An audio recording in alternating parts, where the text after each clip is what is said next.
Get a V6, 1GR FE, they said. Last of the best, they said. Bulletproof, they said. So, you know, we know what we know about these already. We've worked on them for a long time, not so much anymore, because people are busy paying for the fuel. They can't afford to get the work done right with me. In all seriousness, what's this $3,000? Well, when you buy a petrol engine, they certainly do have other maintenance and other problems that the diesels don't have. And one of the common ones on the V6 is, I'll give you an example. No, this is not an empty fuel tank. It is a full fuel tank, but it's showing empty, doesn't matter how much fuel's in there. So obviously that's not gonna work, is it? So what's the problem with the mighty big V6 and why is the fuel gauge not working? And personally, I've never seen this in a diesel before, but I hear about it all the time with the petrol model.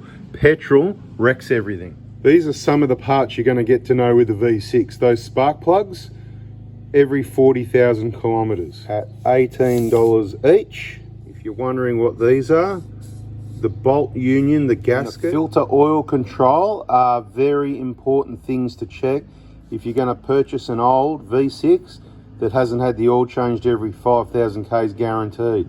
You're going to need 2 of each of all those items. Okay, so you don't really need the bolt, but the filter and the little gasket would be wise.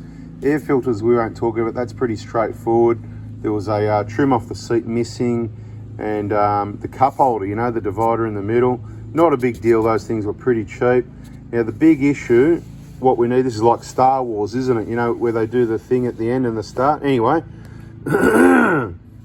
now, in most cases with these petrol engines, what happens is the petrol damages the sender unit inside the tank, and it no longer can send the correct resistance readings through to the gauge in the dashboard. So there won't be a problem with the gauge in the dashboard. There could be issues with wires and damage, things like that rubbing through. You're never sure until you do the work, but running with the odds, I want to replace both fuel gauges for a couple of reasons. A, because the fuel gauge doesn't work, okay? And because when I hear of this problem for the last 2 decades with these engines and these vehicles, people replace the sender units, and when they've tried one, it might half fix the problem, but it still does weird things. You need to replace both. So it means both fuel tanks have got to come out. Now, given the age of the vehicle, 291,000 Ks and 16 years old, to me, it's a no-brainer to put a pump in there. You can see the pump there. Now, the problem you got in the filter on the bottom of it, right? The suction filter. So, suction filter, $40. Pump, nearly $1,000. Gauge, $220 and $250 ballpark numbers. And then I go, well, might as well just replace the whole unit. That's what they call tube assembly fuel, because it comes with everything, right? And now we're up to $1,861. So basically a set of injectors, about as common as you're going to need a set of injectors in a diesel. To do the comparison, mainly for the people that go, oh, glad I got the V6, should have got the V6. Well, guess what? Not only have we worked on them in the Proto Hospital and we know them fairly well, certainly not the A1 experts on them, but we're going to get better now because I decided to just go, you know what, let's just get one and we can demonstrate all the real problems that these vehicles have. And we've done pretty well so far, but there's a shopping list. Of course, there's things on here that we don't need all of them. So, you know, a couple of grand worth of stuff to get the vehicle up to scratch and hopefully get the fuel gauge working again. There will be videos showing you some of the detail and if it works or not to fix the fuel gauge, and fixing a lot of other little problems on the 120 Prado and on the V6, on the petrol. Some other jobs we've been on at the moment, replacing the batteries in the remotes. I think we've done videos on that, but I might do another one. Other things like that. About to do a coolant drop. I'm going to show you where the coolant drain plugs are. There's 3 on the V6, so quite different to the diesel. So you might want to subscribe, turn the bell on and not miss the quality information. Bada bing, bada boom, that's a video.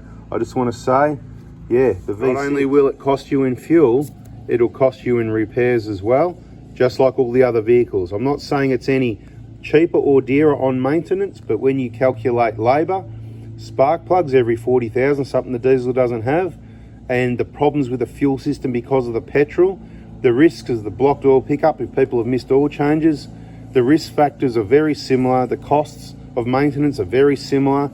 The only big difference is the fuel cost, and the V6 I've been promised that it'll use a lot more fuel, especially if I want to tow, and especially if I want to tow fast, which would be my reason for having a V6. If I were happy to tow slow or fast enough, then the diesel's the go, right? Changing remote batteries, I'm going to do a separate video, but just show you quickly. Pretty simple. There's a screw on the back of this key, then the back cover just comes off, then the internal component comes out. There's a cover on there that looks like that. It's got some tiny little screws like that you take off, and then it uncovers. And this one's a CR1620, but they're meant to be a CR1616, I believe, which I'm going to get some more, and I'm going to do a video. Already placed one and got it working. Neither of these were working. Obviously this one's an aftermarket, probably from a locksmith, whatever. So we'll have two keys working soon, but that'll be in the next video. Catch you in the next video. See ya.